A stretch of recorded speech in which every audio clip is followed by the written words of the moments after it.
And partly and mostly because the business model of the drug industry is organized crime. But they steal far more money and kill far more people than the mob can ever do.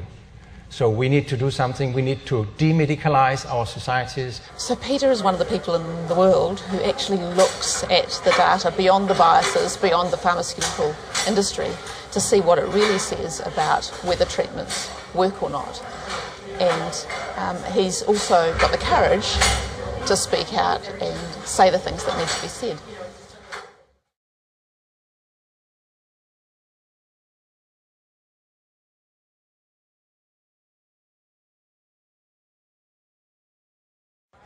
To reach the threshold for evidence of effectiveness, you have to meet the threshold for good study criteria. And I think every scientist on the planet would agree that the thresholds set by the Cochrane Foundations are very high thresholds, but they're scientifically sound. It grew out of frustration among some researchers that we cannot trust the published literature. It is flawed and some of it is fraudulent. And 3 years before we started the Cochrane collaboration, I had defended my thesis in Copenhagen, where I had reviewed arthritis drugs, painkillers, and came to the conclusion that the clinical trials that were being done with these drugs were pretty unreliable. So we wanted to do better and to find the biases in these trials and come closer to the truth than what the drug industry wanted us to come to. We developed methods for aggregating results from several trials and how to scrutinize these trials in great detail to find flaws in them that are not obvious at a quick reading. So it demands some kind of detective work, just like as in police work. Through litigation, we got unpublished data. It's very sad when you use such a fantastic instrument as the randomized trial is and abuse it for monetary gains. But when the drug industry cheats with its data, it can sometimes kill tens of thousands of patients. So it's far worse. And yet, we have a system where drug regulators rely on what the industry tells them. And if the industry manipulates the evidence, they can often earn billions of dollars compared to if they were honest. What I have seen in psychiatry is worse than what I have seen anywhere else. It's just incredible the extent to which the drug industry has cheated with its trials and how it has withheld even lethal harms, suicides, from public view. I investigated the 10 biggest pharmaceutical companies in the world and found out that their business model fulfilled the criteria for organized crime according to US law. And organized crime is very serious. It can be fraud, bribery in form of kickbacks, other types of corruption, and it involves that you do the same type of crimes repeatedly, even when you are told not to, and even when you agree with the US Department of Justice, and you sign an agreement never to do it again, then the companies do it again and again because crime pays. The fines they get for the crimes are a tiny fraction of what they earn by the crimes. So you can't expect them to stop being criminals.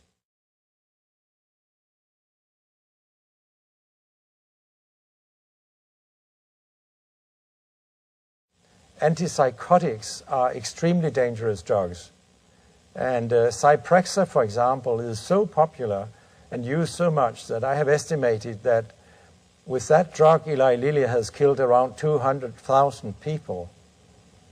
So these death tolls are just enormous and tells us that we need to be much, much more conservative with drugs than we are currently.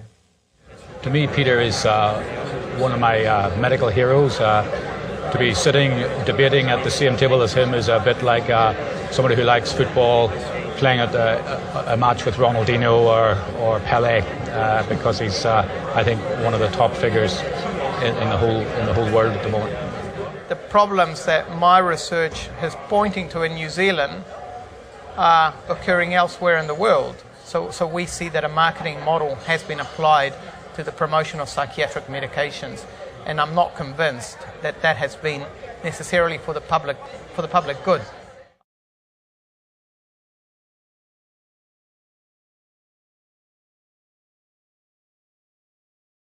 Prescription drugs had been a new epidemic, people would have done a lot to conquer that epidemic, even if the number of deaths had only been a tiny fraction of the number of deaths that drugs cause. And yet, somehow, because it's drugs, people do absolutely nothing. So I want to tell people with my book that drugs are so dangerous that doctors cannot handle them safely, and our authorities, the FDA, cannot guarantee the safety we need in order to take drugs, because otherwise it wouldn't be the third leading cause of death. That's pretty obvious. I call psychiatry the drug industry's paradise because it's so easy to manipulate just about everything. The way you come up with a diagnosis is easy to manipulate. So if we are not cautious, we will all end up being psychiatric patients if we don't fight against this. I don't know why people can kill so many patients in psychiatry and nobody does anything.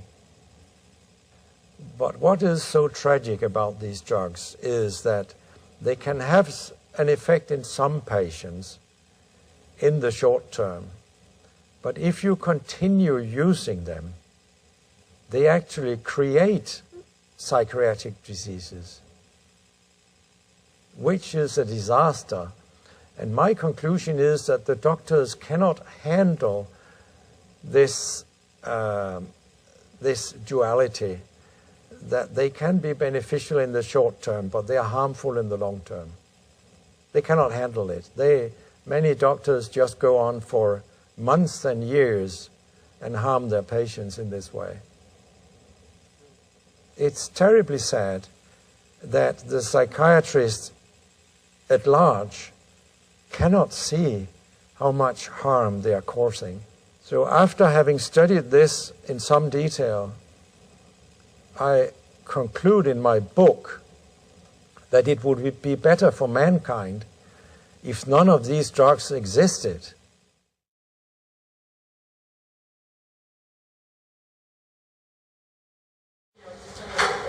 My perspective on this is that I'm a family doctor, so I sit in the consulting room with the people who are really the end users of evidence and research, and also the people who are harmed by overdiagnosis and overtreatment. So I see the real effects in people's day-to-day lives.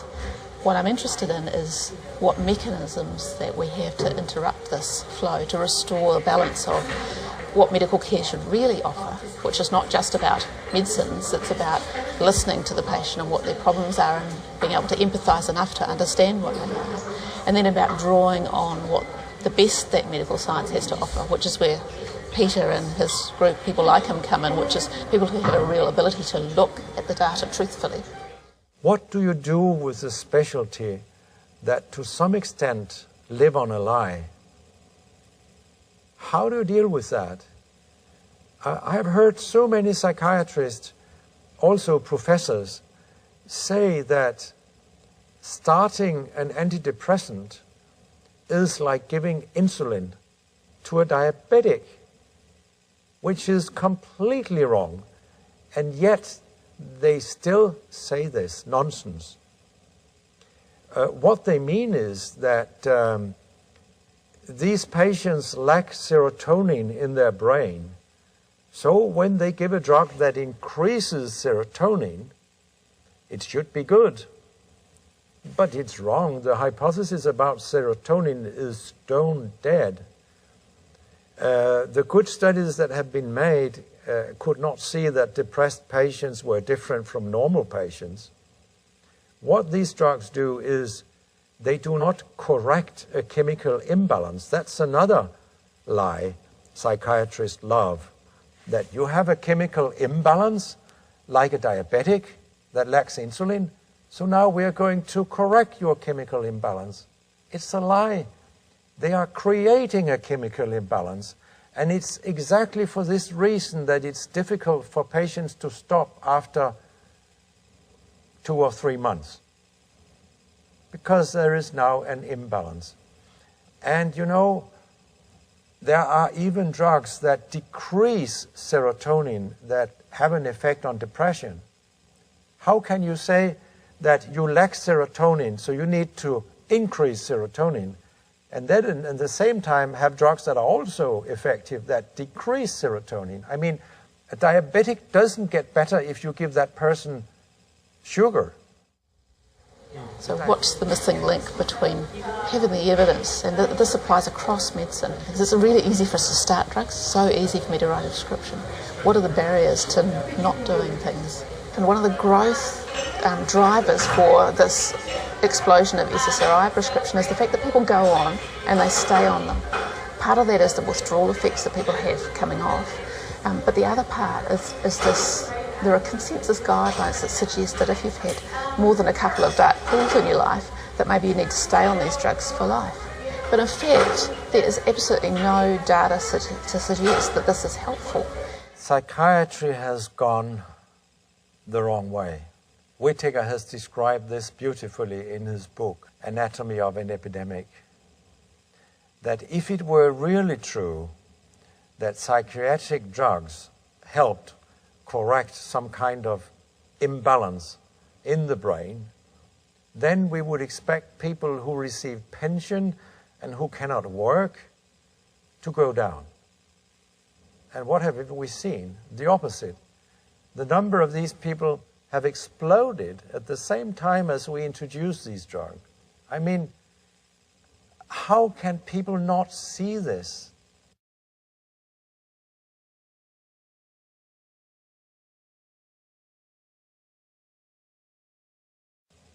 We are doing more or less exactly the opposite of what we should be doing.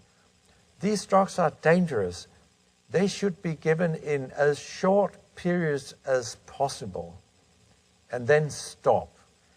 And very many patients shouldn't get them at all. Most depressed patients recover by themselves. So why not wait and see some weeks? Then many of them would never get an antidepressant, and then they would have no problem stopping the drug. What the psychiatrists then say is, I have heard that often, well, on the other hand, it's important to give these drugs because they reduce the risk of suicide. As far as I can see, this has never been documented.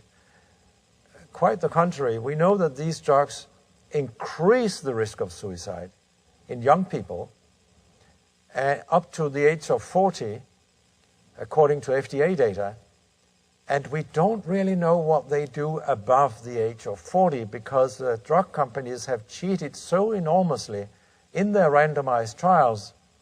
So in the worst case, these drugs might increase the risk of suicide in all age groups.